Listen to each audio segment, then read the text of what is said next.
Assalamualaikum warahmatullahi wabarakatuh. Gimana kabarnya hari ini anak-anakku yang soleh, yang soleha, yang cantik, yang ganteng? Gimana kabarnya hari ini?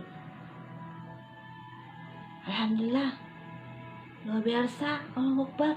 Tetap semangat, baik-baik aja ya semuanya. Alhamdulillah selalu sehat dan hubungan Allah Subhanahu wa Ta'ala.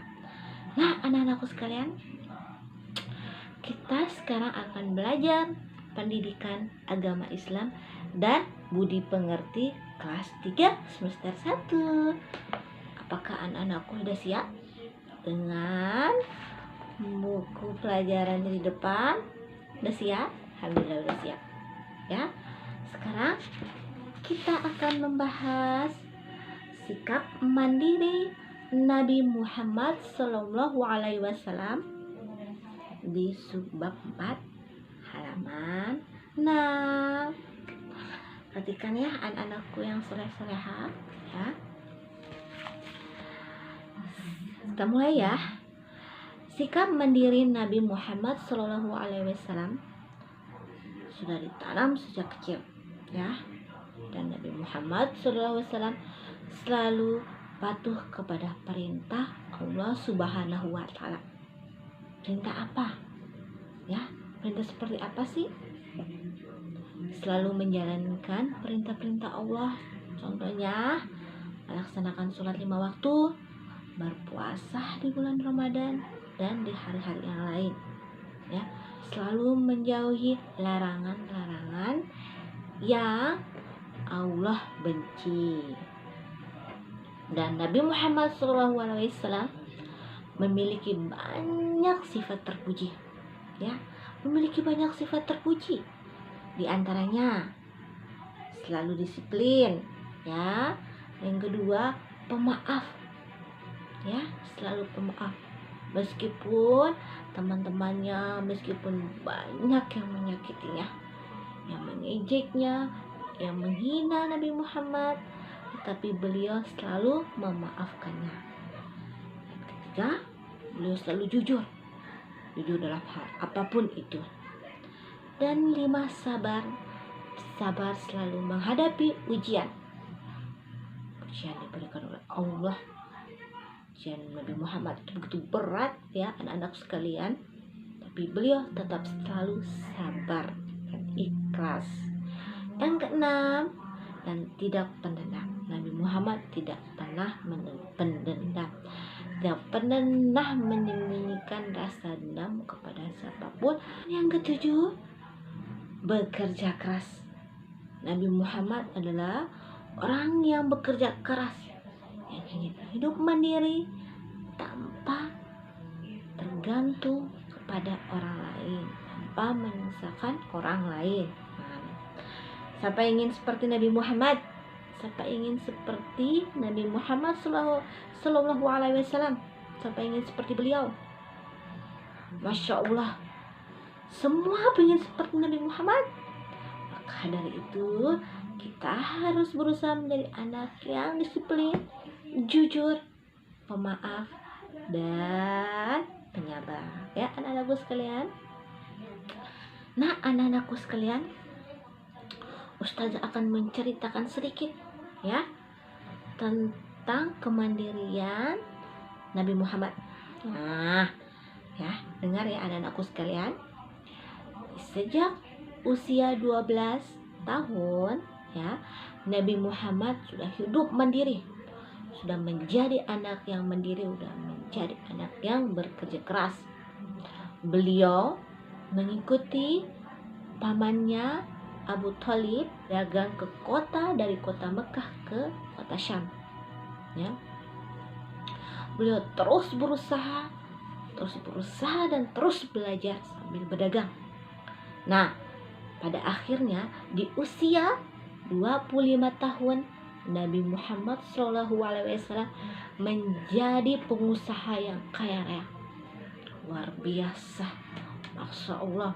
Di usia yang sangat muda, di usia yang 25 tahun Nabi Muhammad Sallallahu Alaihi Wasallam sudah menjadi orang yang kaya raya, pengusaha.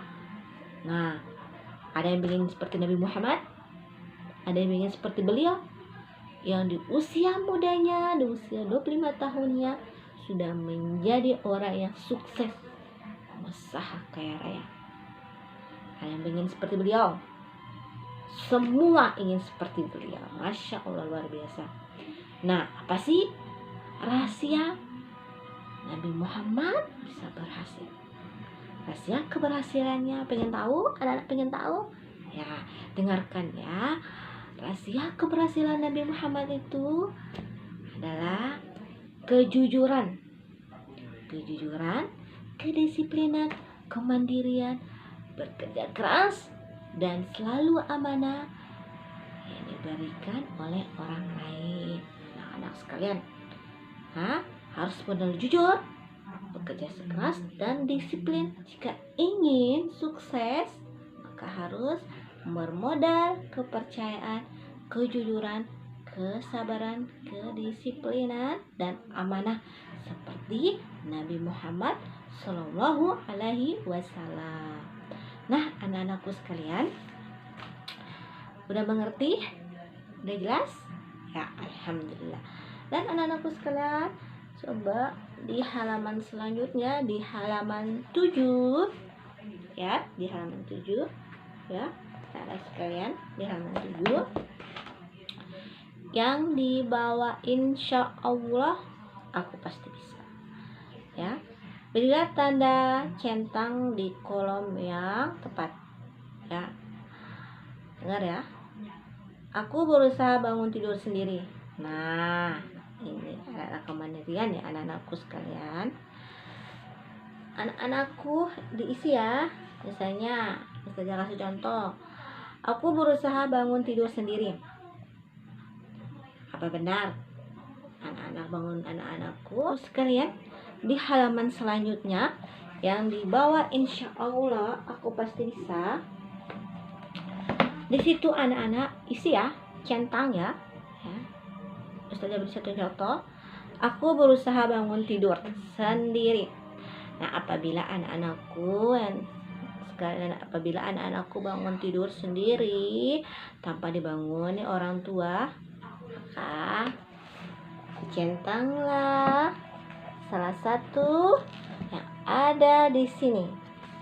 Contohnya, aku berusaha bangun tidur sendiri. Apakah berusaha selalu bangun tidur sendiri? Apakah sering aku berusaha bangun tidur sendiri? Apakah aku kadang-kadang berusaha bangun tidur sendiri? Apakah aku tidak kadang-kadang bangun tidur sendiri? Dan anak-anak, apabila anak-anak selalu berusaha bangun tidur sendiri, maka dicentanglah di bawah kolom selalu. Namun apabila anak-anak tidak pernah berusaha untuk bangun sendiri, maka dicentanglah tidak pernah di bawah ya. Ada kolom di bawah tidak pernah ya. Anak-anak sekalian, ini diisi ya. Nah, anak-anak sekalian, halaman selanjutnya di halaman 8 ya. Di sini ada gambar di bawah ayo berlatih ya. Dan anak-anak sekalian amati gambar berikut ya, amati gambar berikut. Siapa yang bisa jelaskan apa yang dimaksud dengan gambar ini? Ayo, siapa? Pintar banget ya anak-anakku sekalian. Di gambar 1.7 ini ada seorang anak yang berusaha menjadi anak yang mandiri dengan cara menyiapkan segala sesuatu perlengkapan sekolah, buku tulis, pensel, dan segala halnya. Oke. Dan kan gambar 1.8 ya. Di situ ada seorang anak perempuan yang sedang berusaha bekerja keras untuk menjadi anak yang mandiri dengan cara mencuci piring, membantu orang tua ya. Nah, di nomor 2 selanjutnya anak-anak, ini adalah tugas individu ya anak-anak sekalian. Di nomor 2 ya, tulislah 3 perbuatan lain yang berkaitan dengan sikap mandiri. Nah, di sini anak-anak tulis di buku, tulis 3 perbuatan atau tulis sebanyak-banyaknya lah, bisa perbuatan lain yang berkaitan dengan sikap mandiri ya.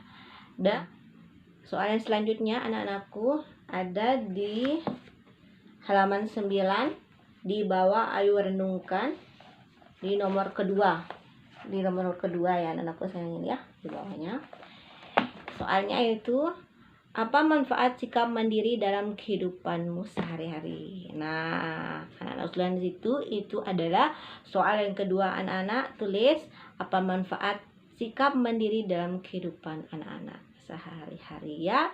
Itu ada 2 soal yang harus anak-anak kerjakan, itu soal individu ya. Dan paling telat diselesaikan dikumpul besok ya anak-anak ya, besok dikumpul ya.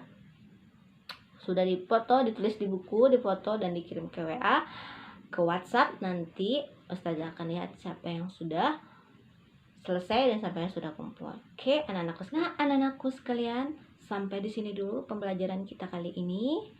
Minggu depan kita akan bertemu lagi dengan tema berikutnya. Oke, dengan tema yang lain. Assalamualaikum warahmatullahi wabarakatuh.